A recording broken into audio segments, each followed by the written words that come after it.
Hi creative friends, this is Ansu here from Ivytree Studio, and today I'm sharing a couple of finds that I got today when I went to the art store, which is my little creative adventure that I try to work in at least once a month or so, or once every second month, depending on my budget.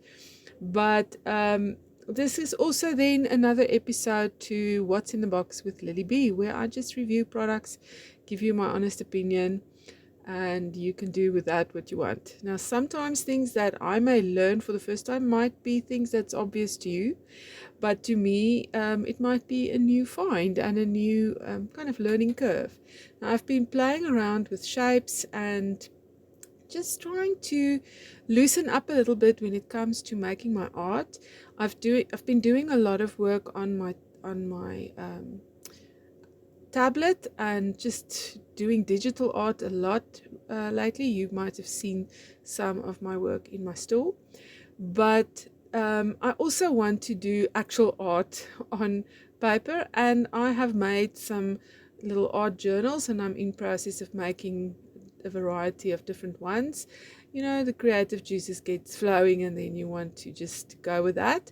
I love making books and I love making journals, so that's kind of my thing. I think, you know, after some time you realize that there are certain things that you really love to do and play with, and other times you just realize that certain things you need to leave behind. Now, I am a big supporter of kind of sampling new products that is trendy, you know, and but not necessarily following every single trend that comes your way. So acrylic paint pens have been around for quite some time. I have owned a couple for a couple of years, but haven't really reached for it because I don't really own a large variety of colors, and I also always stock up just on black and white and then go for a gold.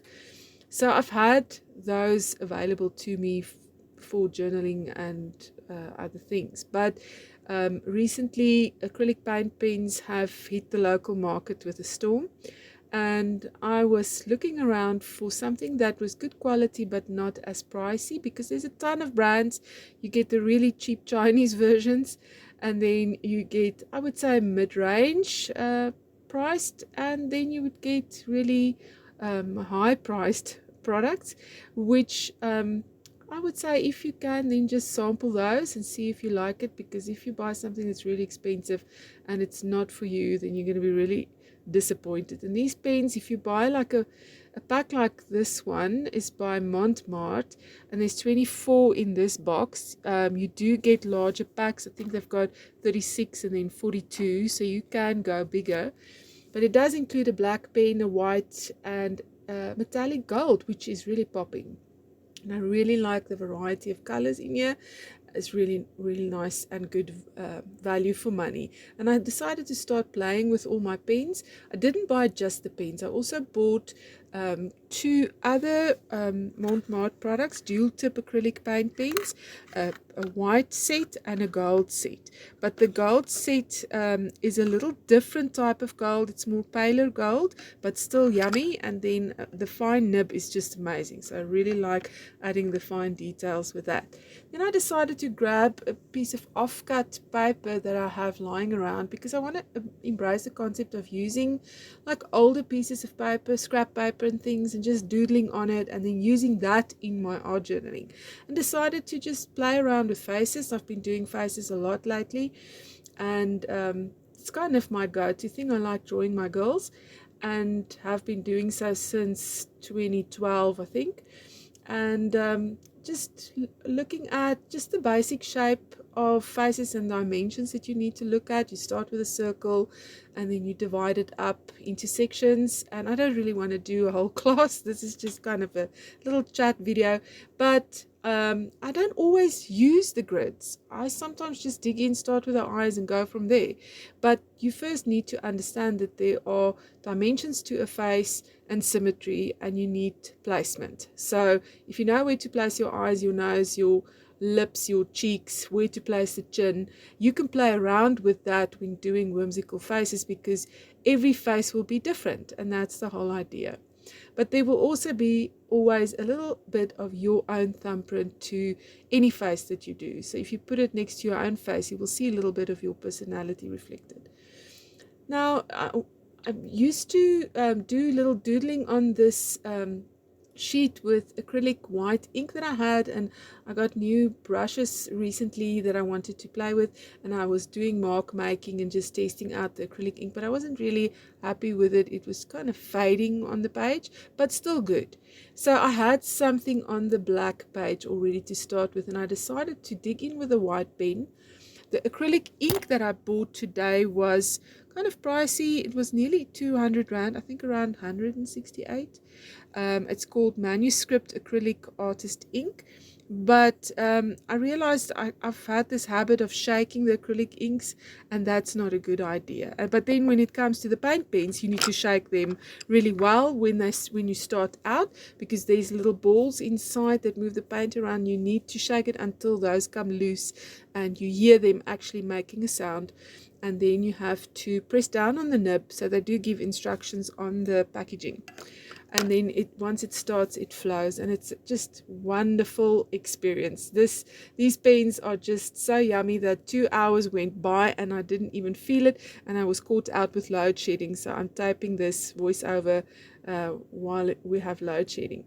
But really enjoying this process, and this was just impromptu. There was no planning on kind of creating a wonderful face that I'm going to use in anything. You might see this in one of my art journals pop up, but I'm not going to sell this. I'm not going to create a product with this. This is just for me to play with. And I want to mention that sometimes, if you're a creator like me, sometimes it's very important that you make art just for the sake of making art, not for any other purpose apart from that. I wouldn't even have shared this image and this process if it wasn't for the pens, and I was very excited about these pens to tell you about them. They're really well priced for the amount of pens that you get in the box. So they're just over 500 Rand, which I feel like these pens can be really pricey, and that was a really good price for a starter pack. And I am really enjoying the quality of these pens. So it remains to be seen how well they would last and how much use I would get out of them. But I would suggest acrylic paint pens can probably dry out, nibs can clog and things like that. So use them up as much as you can, as frequently as you can, until they're done. And just enjoy the process. So in between, I dry my layers and I just keep going and adding detail and adding different colors to the hair to give it that kind of really dimensional look. Just keep going, and it might be colors that don't even work together. That was not my focus, to mix and match things or be matchy. I just wanted to play. And then I bought a China marker, which I haven't really owned ever, but I wanted to test it out because I've seen art journalists use it on Instagram, etc. And I've recently joined classes that this was on the requirements list, and I didn't own one. And then I went to my art shop. They didn't have like the proper one, but this was called a black China marker. It's a Ivytree pen. And Noor is, I think, is just black in probably Arabic something. I think that's it.